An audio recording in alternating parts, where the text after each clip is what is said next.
Hi, and thank you for taking the time to watch this video. In this video, you will learn why we do 3S and hopefully gain a better understanding of how to do 3S more effectively. Let's start out by asking some of the most common questions that are asked regarding 3S. Question number 1. Can I just skip 3S today if my place already looks clean? The answer to this question would be no. It is still important to go over 3S every day, even if it appears that it is not needed. The reason for this is that even though an area may appear to be in perfect order, the fact is, there is always room for improvement. The false perception of perfection is one of the leading causes of stifled growth and continuous improvement. Oftentimes, we take a quick glance at something and it appears on the outside to be in good order, but we neglect to look close enough to see the reality of what is hiding under the surface. The fact is, nothing is perfect, and every area is likely hiding waste that, if removed, could save us time and money. Skipping 3S is falling for the trick that there is no room for improvement in that area, and that getting work started is more important than setting the workplace in order first. Statistics show that 1 minute of planning equals 10 minutes of execution. This is a 1,000% return on invested energy. 3Sing before we start work is preparing the workplace so that you can reap the benefits of those improvements throughout the rest of the day. When we choose not to 3S, we choose not to dig deeper to seek out waste hiding under the surface, and every time we do this, we miss the opportunity to find ways for improvement. But continued 3S habits reveals hidden waste and gives us the opportunity to apply lean methods to remove them. These improvements will convert to increased throughput, and they will benefit you, those around you, the company, and our customers from that point on. So remember, even if it only takes a minute to ask the 3S questions in your mind and apply them to the area, and even if you can't find room for improvement, it's better to at least ask the questions than to lose the opportunity to make a difference. Okay, so now let's move on to question number 2. Is daily 3S the same as scheduled machine maintenance? The answer to this question can be both yes and no. If the task needs to be done on a daily basis, it is good to include it in the daily 3S routine. Daily 3Sing can assure scheduled machine maintenance is happening by reviewing maintenance schedules on a regular basis. But scheduled machine procedures will often take place during convenient times outside of the regular morning 3S schedule.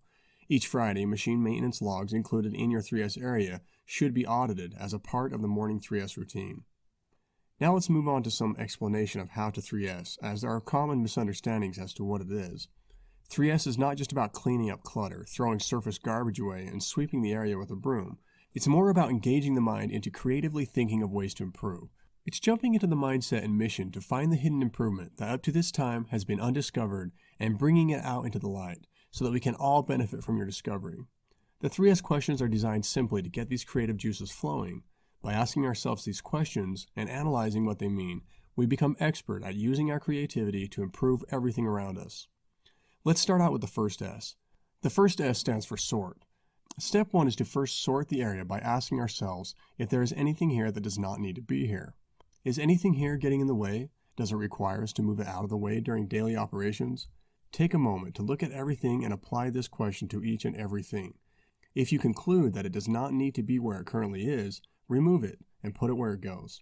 Keep in mind that wherever you put it should be a useful location. For example, putting it under the table on the floor may not be an appropriate home, but putting it in a designated toolbox where other tools are found may be appropriate. Step 2 is to sweep the area. This does not mean to simply take a broom and dustpan to the area, but it means to clean and tidy up the entire area, which may include putting things where they go, cleaning the area, which may include wiping down, shining, emptying garbages, and sweeping. Sweeping the area may also include daily maintenance tasks, such as oiling a tool or checking machine calibration, etc. Step 3 is to standardize the area. This includes making sure that everything in the area has a clearly labeled home. The home for each item needs to be so clear that anyone can clearly identify where everything goes. This is important because if something does not have a home, it becomes clutter when someone does not know where to put it. People end up moving it from one place to the next throughout the day, and when someone needs it, they often have to waste time looking for it. If something doesn't have a home, you need to create one. What if you're not sure what the item is? What if you're not sure if it's garbage or even belongs in your department? If these kinds of items need a home, there should be a place designated for items that need a home, but the home could not be identified during the 3S process. Standardization is also checking to see if processes in the area have adequate standard operating guidelines in place. The goal is to standardize each process to such a degree that a new person could step into the process and by following the guidelines, do the job right every time. Standardization answers questions such as how is this job done? It should clarify stop and go signals as well as the order of operations found to be the most efficient. These can include all starting actions in the process. For example, after you have checked to make sure all the panels are here, now start sorting the rails. It should also include start actions to maintenance or stock levels. These are referred to as Kanban signals. Standards should be in place which tell workers when it's time to restock certain items. Notice how this principle is applied down to the smallest levels in this lean company. Standards are even set to tell a person when to refill the salt and pepper shakers on the lunch tables.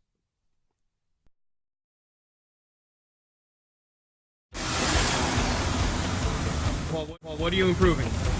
I am improving the salt and pepper shaker. A very small thing, but this morning when I went to grab it, it pulled off and it was frustrating. I had to struggle. So I'm doing a very simple improvement this morning. But we don't care how simple it is here at FastCap. We just care that everything is improving, so there is zero struggle with anything we do. We don't struggle to do anything here. Stop the struggle. That is it. Just like that. But I weakened it a little bit because I don't want it that strong. And then the magnet's inside of here. See how that works? Mm-hmm. Then we put the seasoning in, and then it'll always orientate correctly. It's kind of a workshop, man. It really is. Everybody's screwing around, messing around. It's pretty funny. Even the boss screws around all the time, you know? You have to. And what improvement are you? I'm sorry, what's your name? David. David, that's right. And what improvement are you making? Magnets, traction dots, fast caps. You got it all. Look at that. It's not wiggling. Doesn't slide. It goes on there. That goes on there. We fill it up, and we are establishing Kanban levels. Refill point? Yeah, this is the refill point. This is a signal because the goal here in lean is to remove all ambiguity. So one person might say, well, I'm going to refill it at this point. Another person says I'm going to refill it at another point. And we say, no, let's have a standard or standard work that everyone can work to so that it's always refilled at the proper time. So it's just called a Kanban. And everybody knows that. We have these signals everywhere in our company. And we have over 10,000 Kanbans here. And it makes everything run like clockwork. And this problem we are having with this, just so you know, is people were putting the salt and pepper shakers back and they were all over the counter, right? Because there wasn't an established place to put them. So Ed came over here and said, hey, I'll just put a little block, put the magnets, we made a few improvements, everything works great, and we're done. So that's where they go. They always go back there. Another purpose of standardization is to consider whether there is a tool or resource that is regularly needed in that area that is not currently readily available. This can include training tools, mechanical tools or equipment, as well as supplies needed to complete the process. Currently, our measures to sustain 3S and track its progress are done by filling out a sheet like the one shown here. Each process or area should have a person assigned to do 3S for that week. Before starting work, the person assigned should perform a daily 3S routine on their area. As they review, sorting, sweeping, and standardizing the area, they should check the boxes accordingly to report completion. There is also a space provided where you can note new changes made or new ideas to follow up on. Each Friday, the 3S routine includes an audit of the maintenance logs attached to machines in the designated area. If the machine does not contain a standardized maintenance log as shown here, this is a gray area for improvement that can be utilized as time permits. Machine maintenance has always been a difficult thing to keep up on and often only happens when a machine breaks down. 3S can be a great way of making sure that these important maintenance tasks are kept up to date. When doing the Friday 3S maintenance check, be sure to notify your supervisor every time it does not pass the audit. If that machine does not have a maintenance log, we encourage you to begin the process of starting one. Ask the TOS manager for a blank copy anytime. And anytime you have to add information to this log, you can simply handwrite it in and then return it to the TOS manager so it can be updated and reposted in the area. As shown in this example, information on how to complete the maintenance tasks is listed. The first example has a QR code that links to an instructional video.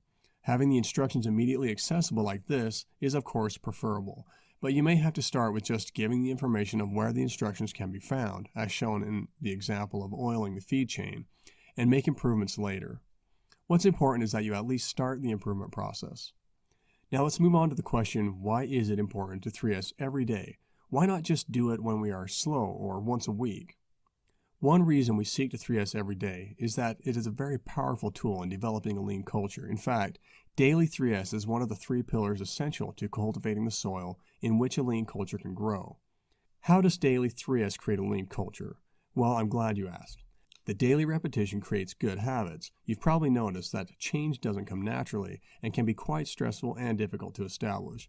This is due to the fact that change raises a conflict between our current habit versus the new ideas and habit we are seeking to establish. The old habits have an advantage because they happen automatically and without effort, whereas the new habits require work and focus to establish. The good news is that if we stick to a routine long enough, it will become a new habit and begin to happen automatically as well. We then begin a cycle of continuous improvement automatically. This can then become a significant force for good anywhere these new habits are applied. Once these good habits begin to form, we notice that the workplace begins to stay clean and organized all day. We are then able to spend less time housekeeping and more time focusing even deeper than before, revealing even more hidden waste in the system.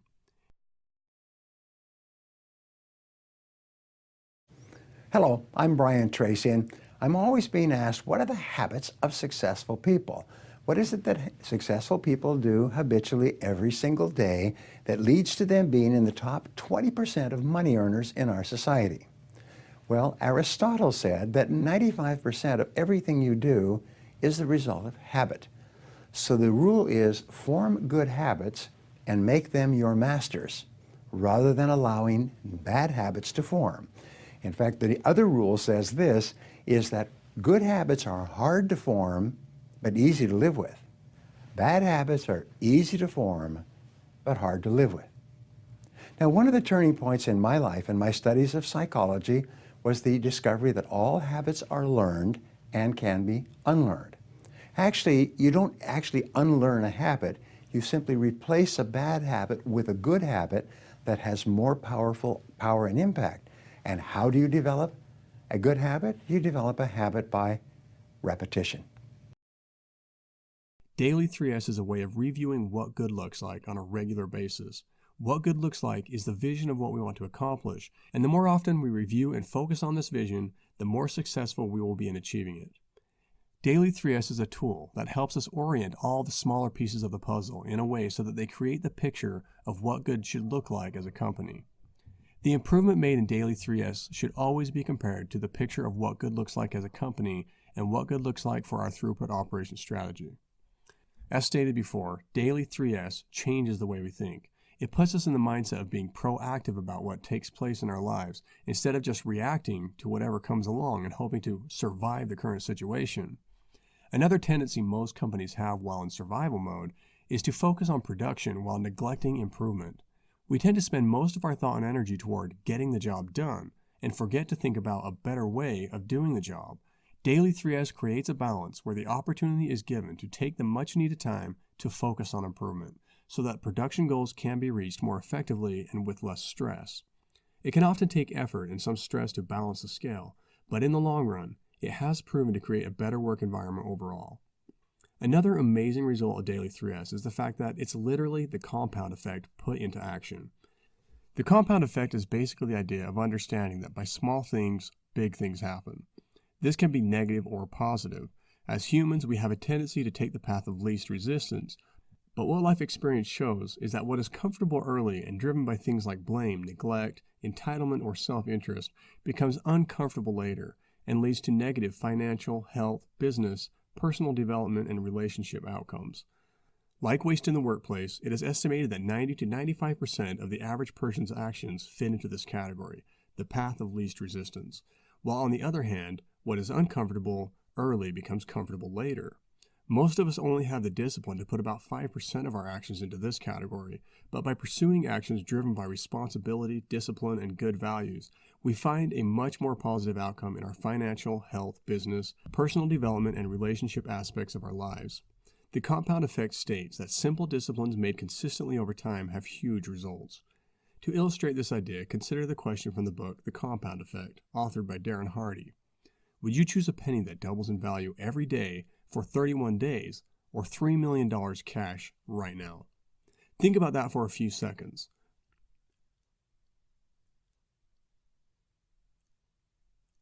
If you notice this graph, the quote, easy solution seems better all the way up to day 31.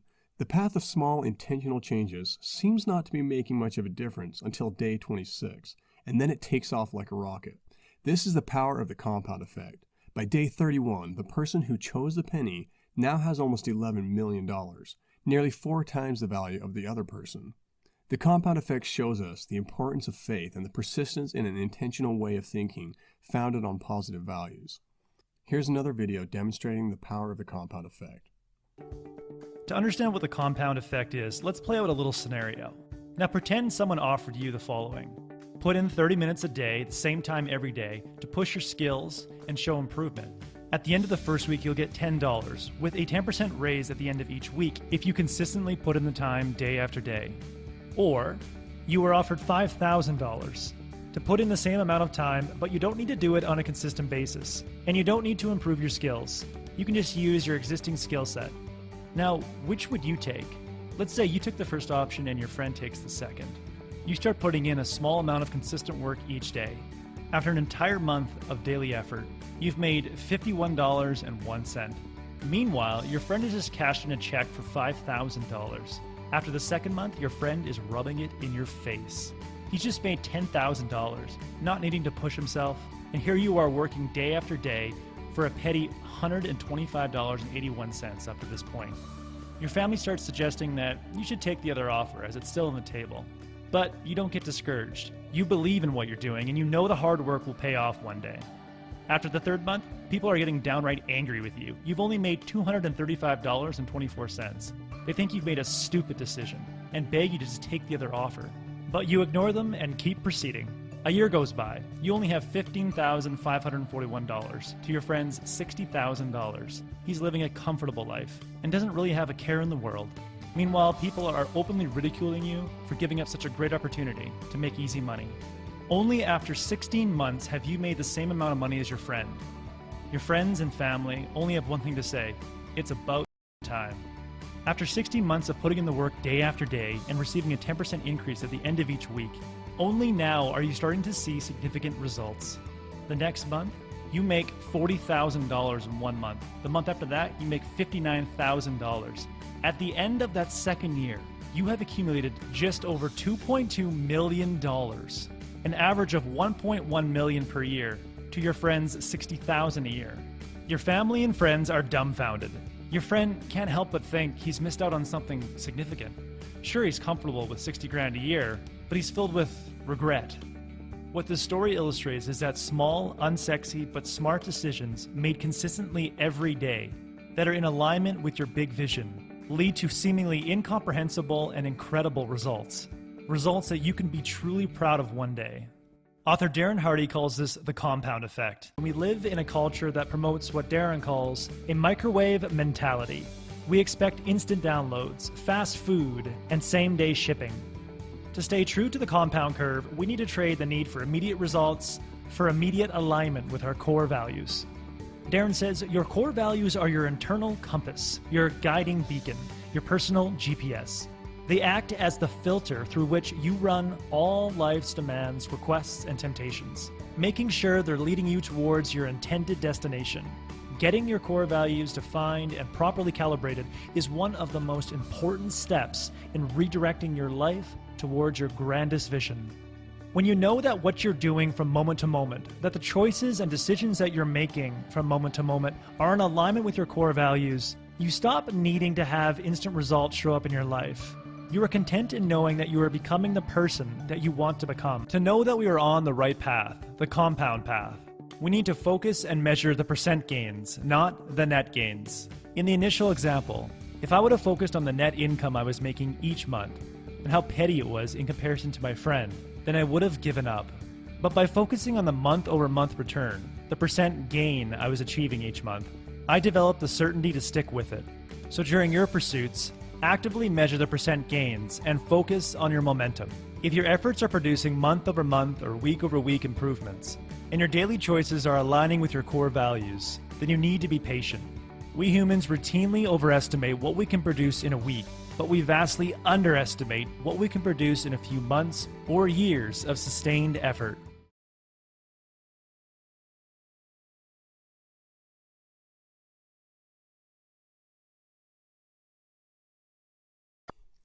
Okay, and to further illustrate this and bring it a little closer to home, this illustration shows the potential of making 3 improvements a week if they were each valued at just 2 cents per improvement and had a cycle of 10 times per hour. Of course, this is considering a scenario where we reap the full benefit of this improvement and don't lose any of the value due to things like waiting. If, for example, you got ahead of another station due to this improvement, and instead of helping that station, you sat and stood around until they caught up, causing you to lose the value in the improvement. Anyway, say you came up with an improvement that saved 2 cents each time the process occurred. It doesn't seem like that significant of an improvement, does it? But if that process happens 10 times in an hour, it would save the company 20 cents an hour. Now we're talking. Okay, well, I know that's not that much, but okay, throughout the day, you have added $1.60 to throughput. That equals $8 a week. Now we're talking. Okay, still doesn't seem like much of a difference. But throughout the year, from that one improvement, you've added approximately $400 to throughput. Okay, so now let's look at this with the perspective of continuous improvement. Let's assume we could come up with one improvement at this value per area once a week. This sounds quite doable, right? So if solid woods, finish, and assembly areas could come up with one, we would have 144 of these improvements by the end of the year. This is where the magic starts to reveal itself. What appears to be an insignificant improvement of just 2 cents turns into nearly $58,000 added to throughput. Suppose we could make 3 improvements like this per area each week. That's not even 1 a day per department. Keep in mind, other lean companies achieve the goal of 1 improvement per person per day. But if we could just achieve this goal, the optimal potential of consistent improvements valued at just 2 cents each could reach a throughput value close to $200,000. Companies similar to ours that have a deep and focused commitment to continuous improvement can realistically eliminate $500,000 of waste from their system a year. So remember that each time we skip 3S, we miss an opportunity to eliminate waste, and this means we will continue to cover that cost until it is discovered. On the other hand, if we take 3S seriously, we have the opportunity to use that window of opportunity to hit our target of identifying wasted activity and eliminating it from our systems, and will benefit from it forever. 3S can improve efficiency, reduce space used for storage, improve maintenance, improve safety, develop better employees, improve quality, improve training, spark 2-second improvement ideas, improve morale in the workplace, and create good habits. Here's a few examples of 3S in action found in lean companies around the world. In the Toyota plant, they have what good looks like posted so that all employees can see what the finished product should look like at each stage, all the way up to completion. They have needed tools close by to limit wasted motion. Their standard operation guides help to set standards to improve training and minimize defects. Absolutely everything has a place, and even the newest employee knows exactly where it goes. You will see measures taken to remove wasted motion in transportation. For example, no one sits at their desks, which requires significant extra motion anytime one needs to move from place to place. To wrap up, I'm just going to show a few examples of 3S at work, including some quick tips on how to implement 3S in your workplace. Enjoy. Philip from Portugal. So in this short video I will exemplify the concepts of 3Sing applied to my own stand-up desk, because 3Sing is a very simple tool, but there are yet some things that really can help you be much more effective doing 3Sing. So let's see. So after 2 years of doing lean, this is how my stand-up desk looks like. We have the laptop on top, then first level, and then the second level, and I think, wow, why do I need all this space? I can do better than this. So let's see how I can apply 3Sing to my own stand-up desk. Okay, so we are back, and as you can see, all of this stuff I put away, and even on this first level there are some 3Sing that I did. There are less items. I have only what I need to get my job done, okay? And the more simple it is, the less waste there is. So where did all that crap go? So let's have a look. Okay, so in my work area I kept only what I need, okay? And then the things that I might need, I have a different place that is my junk box, or it can be your junk area, and all the things that I still cannot put to trash, I keep them there. And it's a very important place, because sometimes when you don't have a junk area, you tend to procrastinate, and you tend to keep stuff on your workplace just because you might need it. So it's not a very good decision, and this is very liberating to know that you have a place to put all of those things that you might need. And then obviously you have the trash. So the things that you are sure that you will not need again, you can put to the trash. So as you can see, you have the workplace, you have the junk area or the junk box, and then you have the trash. There's also another thing that we use to boost 3Sing efficiency in my company, and that's the 3S question mark spot. So how does it work? Sometimes we have in our work areas things that we don't really know what to do with them. We don't need it, or maybe we are going through the shop floor and we find something that seems out of place, and we wonder, is it useful for anybody? So what we do, we put it in our 3S question mark spot. And as you can see, there's actually a question mark painted on the floor, and it's right in the middle of our morning meeting. So every morning when there is an item on this area, what we do, we have everybody is around the morning meeting, so everybody is there, and we take the decision, we decide what to do with those items. And you know, 3Sing applies everywhere, in the office, in the shop floor, and one of the tools that we use to better do 3Sing is source management, asking why. So behind me, you see you have the scrap bin, and you see in front you have this piece of granite that was a leftover from the machine, and it ends up consistently next to the bin. And we asked, why do we keep doing this? Why don't we make a decision if it's either something that will go back to our warehouse or it goes directly to the bin, to the trash? And we decided to create this cart. So this cart is where we started putting all the items. When the operator doesn't know if a given scrap, he should put it to the trash or if it's reusable for next projects, instead of putting it there, we created the place for the undecided items. We created a strong visual control with this cart. So every time there is one undecided item from this machine, it goes there.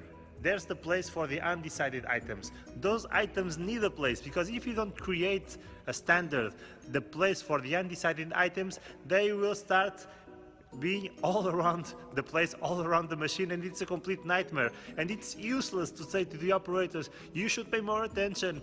That doesn't work. Just create a place, create a decision, create a standard, create a visual control, and then you will see that 3Sing will actually be more and more easy and much more effective. Another thing that we do every week during our morning meetings, once a week we take everybody for a tour on the shop floor, and we go to an area and we ask people, what do we see that can be improved, okay, in terms of 3Sing.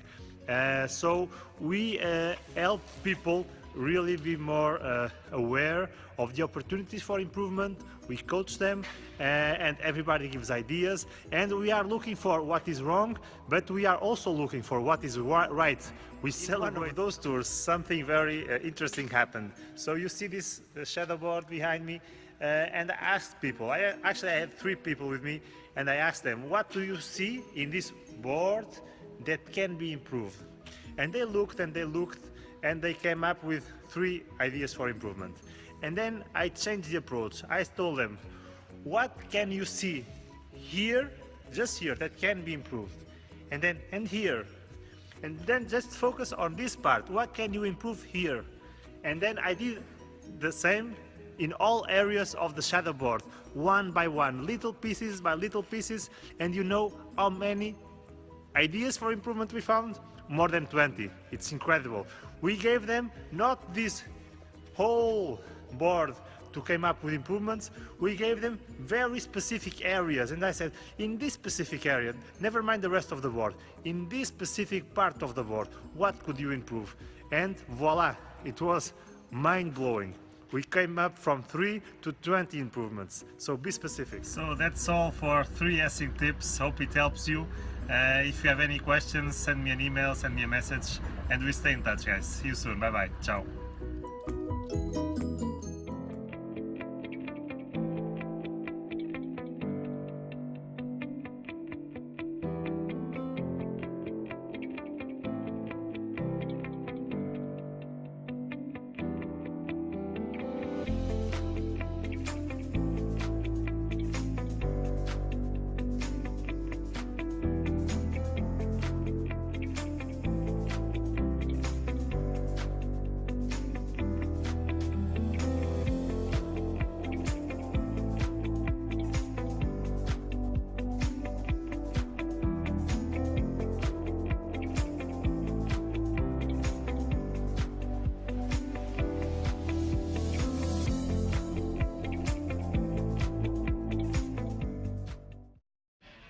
Hey everyone, I just got these two photographs from my good friend Philippe in Portugal of his keys. He looked at them and said, why am I struggling with all these keys? Why do I have all these keys? How come it's so difficult to identify which key goes where? Why am I wasting all my precious time fumbling around every day trying to figure out what key to use? Well, he applied common sense, or 3S. Sweep, sort, and standardize, get rid of the ones he doesn't need, strong visual controls in place, and he improved the quality of his life, his work, and everything else. Lean is so simple. It makes everything easy, especially when you apply it to everyday life. The things we all struggle with and we just don't take the time to fix. Make work fun, simple, and easy.